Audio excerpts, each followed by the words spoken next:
Hello everyone, some generator defense here again from the Hillbilly, and using the Pied Piper offering. If you're really struggling ranking to number 1 as killer in this game, well, if you save up all your Pied Piper offerings and keep some good add-ons for the Hillbilly, well, when you get near the top where you meet a lot of gen rushing a lot, and it's harder to rank up. Well, I would use those offerings. Here I'm in the lower ranks really, but it really doesn't matter in this game. Everyone knows in this game it's just as tough at rank 20 as it is at rank 1 at times. Really, the killer's much faster, and if you make mistakes as a survivor, well, you're going down and you're going on a hook. This strategy, it's really no problem even at rank 1. As long as you use this perk build and prioritize defending gens rather than chasing people across the map. It's the only way you're going to double pop these days, is stretching the game out and making it a long game. No one can double pop these days unless the killer's in complete control and he's patrolling all gens, and you really don't want to hook camp anyone or tunnel anyone. That's why I'm going for the fresh survivor here rather than the person that's off the hook, because you really need all 3 hooks off these survivors, and well, these survivors are going to struggle on the hook if they feel they're getting hook camped or tunneled, or may even give up. Well, you need those survivors to feel confident that you're not always coming back to hooks when people's put on them, and let them get off, let them get healed, and just go and check your gens. You'll find out that most survivors they won't struggle on the hook, and they'll hang on, and the Pied Piper's so easy to defend. You see the layout's different here in this video. It's a little bit tougher. If you've seen the other videos of the Pied Piper, well, it's kind of the same. I've got the gen downstairs in the school, and I've got the gen in front of me here now, and that gen's always there behind me. But the 4th gen that's normally always easy to defend is normally at the back of the school. Well, this time it's outside the school, and it gets a lot tougher. But it's still really easily to defend. This perk build's really great for that. The distressing with the large terror radius and the unnerving presence, then to make the skill checks smaller in that terror radius. And then you have overcharge. For every gen you kick, you put a tough skill check on it, and it gets even smaller with unnerving presence. So all 3 perks really complement themselves. You see here I'm using Pop Goes the Weasel. I really thought that was a great 4th perk to really complement as well, but it's really not much use. You'd probably be better with No One Escapes Death or Blood Warden or something like that. But I always use Blood Warden because this generator defense, when you're trying to double pop, it's really going to be a long game, because you're really trying to max out all emblems before you kill anyone. And the chances are that if people's finding it tough to get gens done, well, they're going to go around and they're going to bust all totems, and if someone's got small game, well, you're not going to have no weight at the end of the game. So I always use Blood Warden, just in case that if I do lose my last gen, that I've got a chainsaw, I can always easily down that person.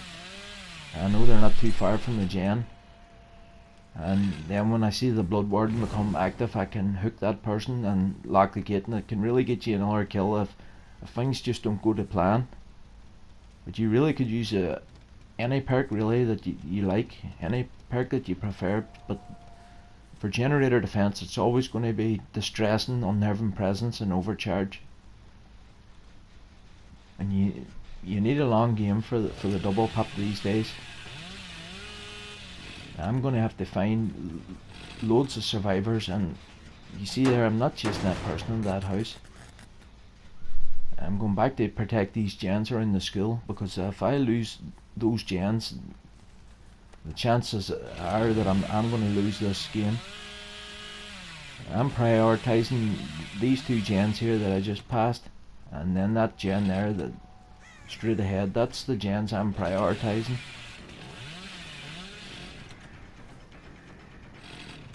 And as I say, for the double pip, this is the easiest strategy for double pipping.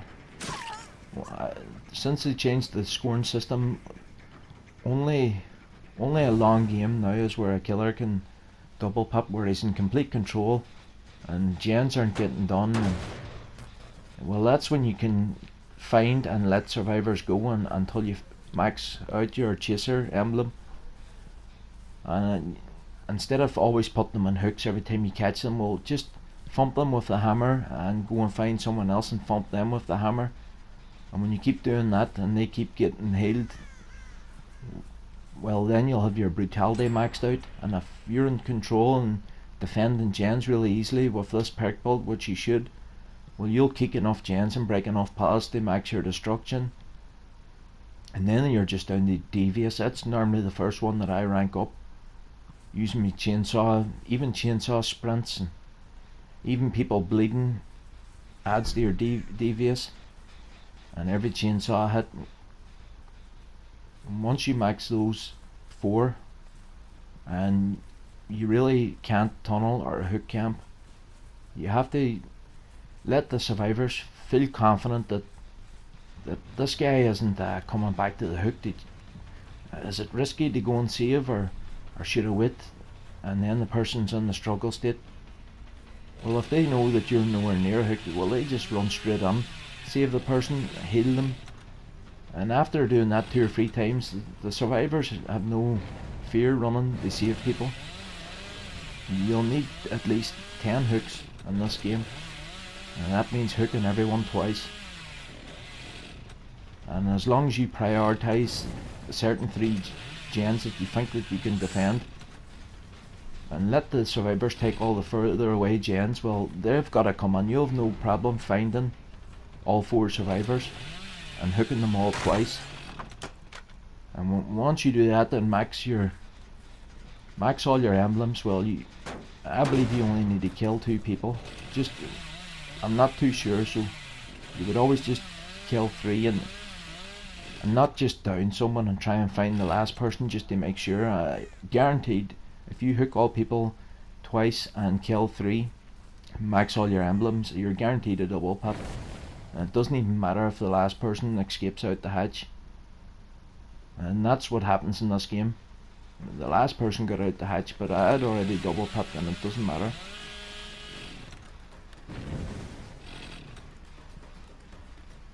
But gens is always your priority. You see there, that person running to that school there, that person can really give you a runaround in there. So I kick that gen, and if I can find this person, which I found another person,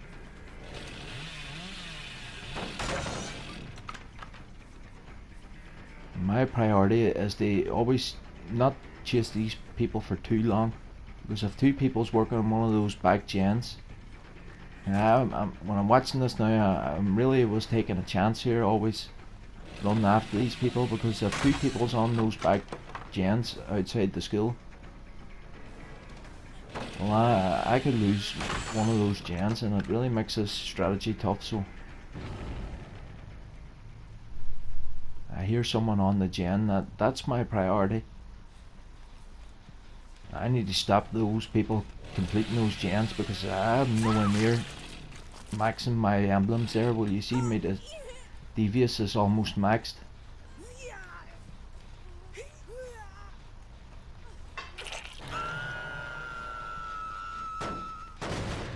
And once I get that devious maxed, and now I'm going to these gens. I really took a chance being away from those 2 gens for so long. Lucky no one's been on that gen. And I'm sure now when I go to this gen there'll be a bit of progress, and if not, I'm real lucky. And I really am so in control in this game.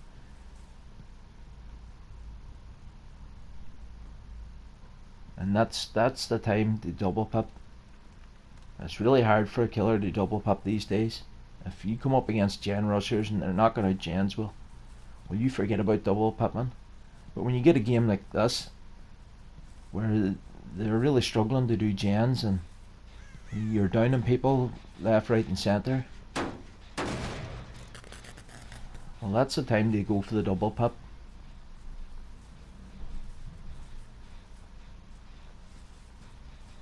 And I don't want to kill anyone yet until I've maxed all my emblems.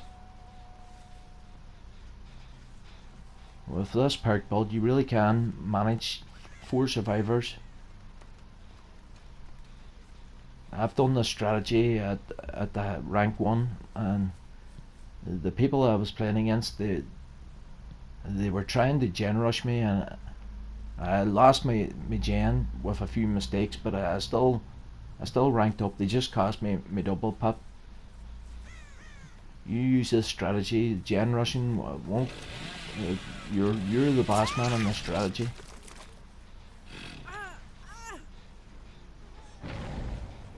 And there's so many megs in this game. I don't know who's who anymore. I'd like to spread the hooks around.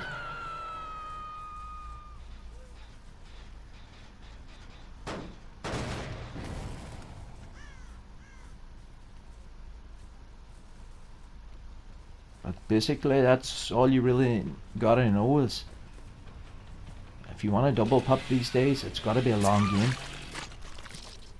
And you're gotta play fair, you gotta not camp or tunnel. You really gotta find more survivors and kick loads of gens and make the survivors really comfortable. And it's really survivor friendly, this strategy. This game's been long enough that that person there probably had loads of hook rescues and touched loads of gens and filled maybe half the boldness. Everyone's guaranteed to pip in this game.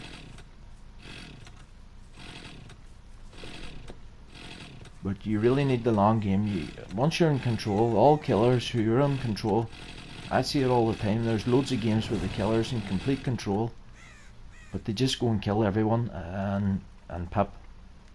They're really throwing away their chance to double pip.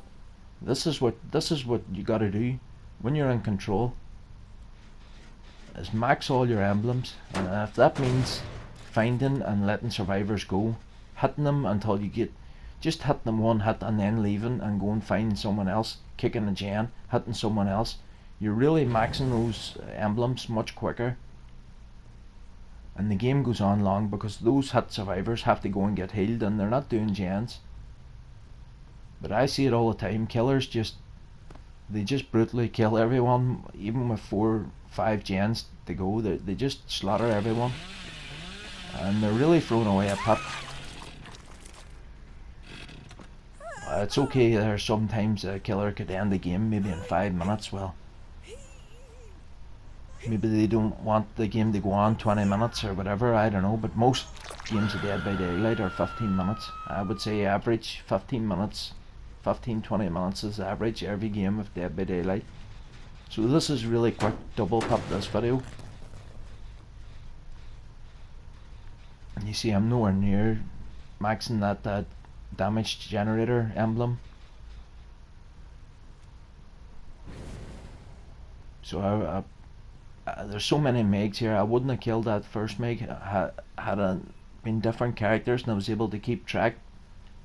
I would really want more people touching gens so that I could keep more gens and get that emblem done much quicker.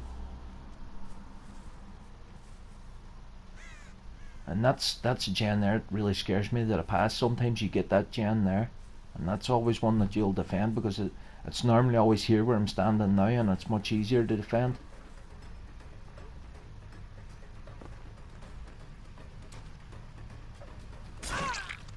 And you see my brutality there's 60%. Yeah, you can use the chainsaw to also get brutality hits as well, but I've maxed my devious now, and I'd rather just hit the same person twice and get the 600 rather than just get 300 for one hit. It's the only way to double pip these days, is really maxing all emblems. See, survivor found, there's 80%. that's what you gotta keep an eye on when you're trying to double pip. Only when you're in control.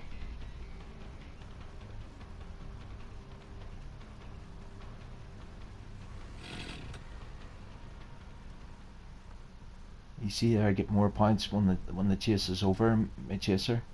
So finding and letting people go really maxes that out super fast.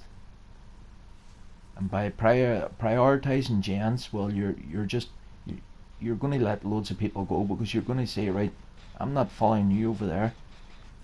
I'm going back to check my gen. And you just really max that chaser up really fast. And if you're defending this gen here, well, you need to go downstairs to hear this gen being operated on. When you're standing upstairs, you really can't hear that gen, even with headphones on. You see the layout here, real easy to defend. And always using the hillbilly for the strategy, because the chainsaw, if you really need to get the gen super fast, well, the chainsaw that's the only killer for the strategy. The doctor can be really good for generator defense, because when he shocks people, well, they have to snap out of insanity, which takes some time, and then they have to heal. I would say the doctor would be second best for this strategy.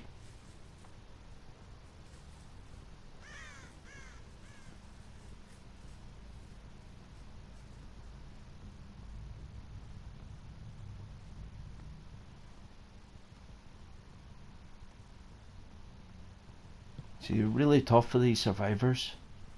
They're really not used to someone always letting them go. They're trying to get gens done, and I'm sure that they're creeping about the bushes there, and they're planning to get on this gen, and then I'm coming back again, and I've got the distressing, which the larger terror radius. You see the gen popping there. The skill checks are really hard to hit with overcharge. And with these survivors, that just must feel that you're everywhere. It's really tough for them to get stuff done. You see there, my chaser's almost full. It's 90% now. And this is why the hillbilly is so vital for that. You can just charge in with the chainsaw and get there really quick.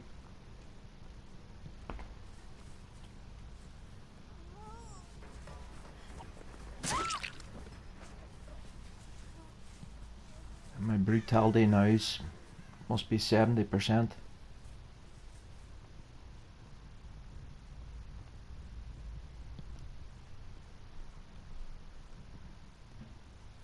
You see there the way I left that survivor down. If you're under a little bit of pressure with your gens, and I'm teabagging a little bit here, so I always do that when I'm teabagging. I'm saying I'm fed up kicking these gens, get them done.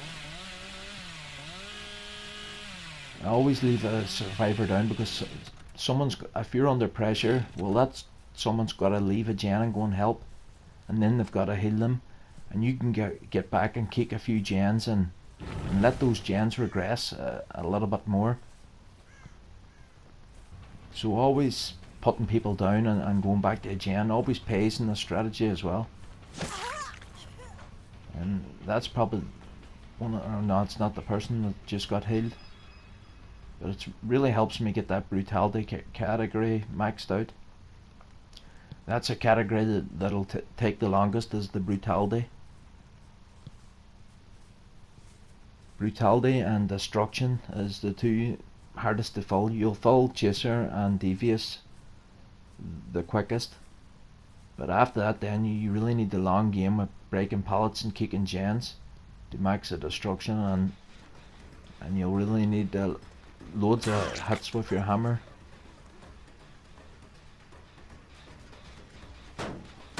See, I'm not too worried.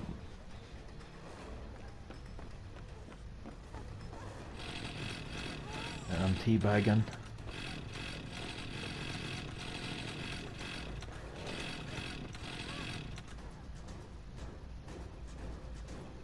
that survivor gets good points too for evading a chase. So it really is survivor friendly, this strategy. You've got to be. It won't work if you're really merciless. You really need time, and you really. A lot of killers really don't know how to double pup these days. When they double pup, it's just by chance. They look at their score, and it just happened to double pup. But if you apply this strategy with maxing all your categories, anytime you're in total control, and you can make the survivors feel confident that they're not getting hook camped or tunneled, well, you'll get 10 hooks no problem. And as I say, whenever things start to get a little tough, the gens are popping and you really can't control them, well then you need to kill one or two.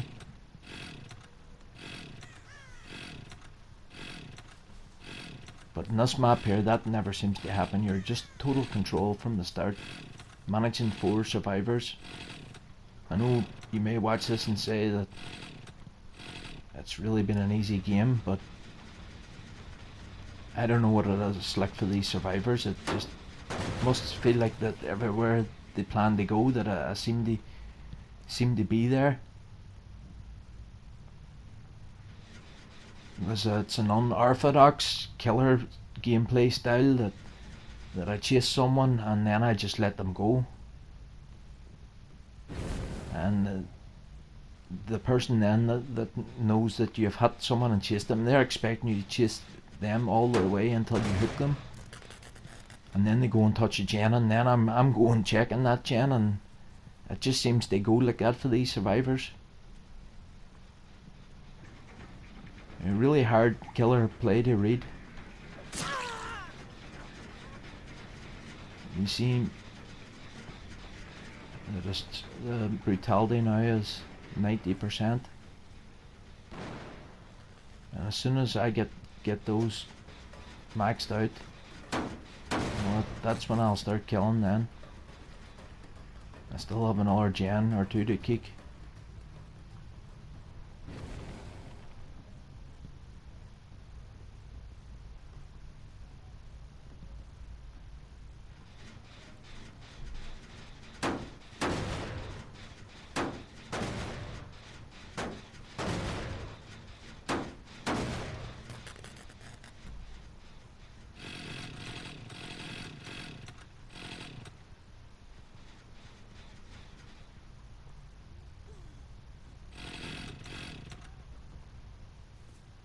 Always be super confident in the Pied Piper. You'll only lose this map if you make mistakes, and the mistakes I'm talking about is chasing people too far away from the gens. You won't make those mistakes if you always prioritize gens.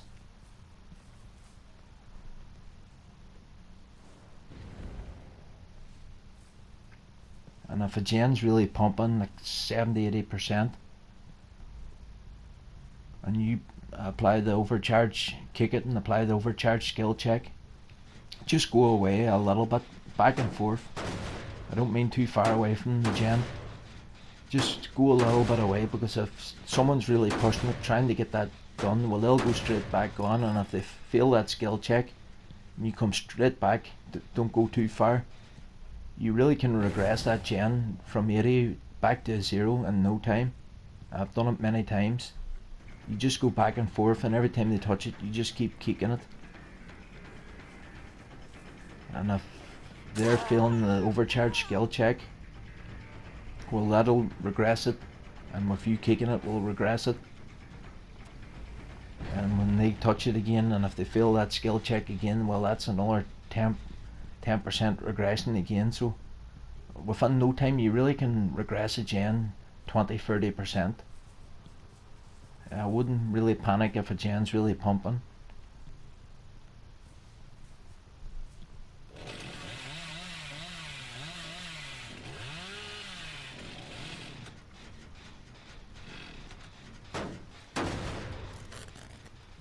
And I've got my generator damage emblem max now, so I'm not sure about the brutality. Have I got that maxed?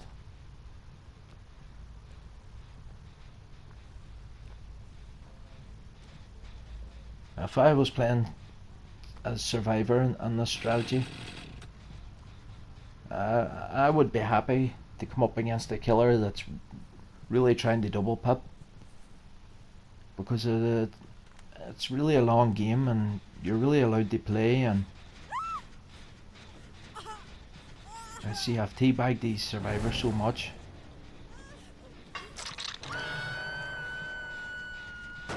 They probably thought that I'm not going to kill them or something, because I've been teabagging, revving the chainsaw and then leaving them. But I'm really just trying to buy time. I needed that second hook off that person. You'll see I'm not trying to go too close to that hook.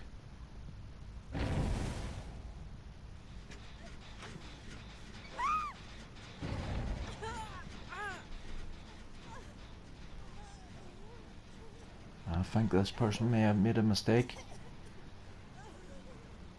because I do need to kill to get this double pip. That's another person.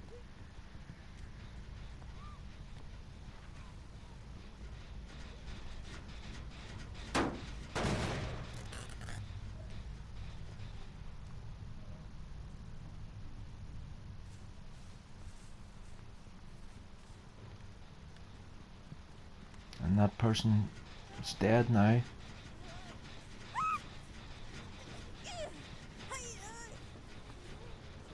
I don't know what these survivors are doing.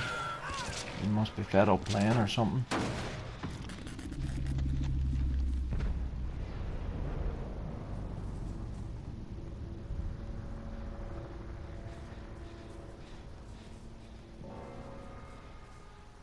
You see the sacrifice emblem there is 90%. I believe you only needed 80%. I don't think I maxed my brutality there, but I made enough anyway to double pip. Normally when I max all emblems and get 3 kills, well, I'm 1 mark over the double pip. Well, I'm just right on it there. I really didn't need to max the brutality, and I didn't get all the hooks that I normally get. I don't know how many hooks I got there. I think I may have got maybe 9 at the 10 at the most, maybe 9. I'm not sure. But that's all you need. Is a long game, and when you're in control, max those emblems, and that's the only way to double pip. You just can't double pip unless you have a long game where you're in control. And you see there people's scores there. Apart from the bottom two, well, they probably still pipped. They just probably didn't get the hook rescues that the first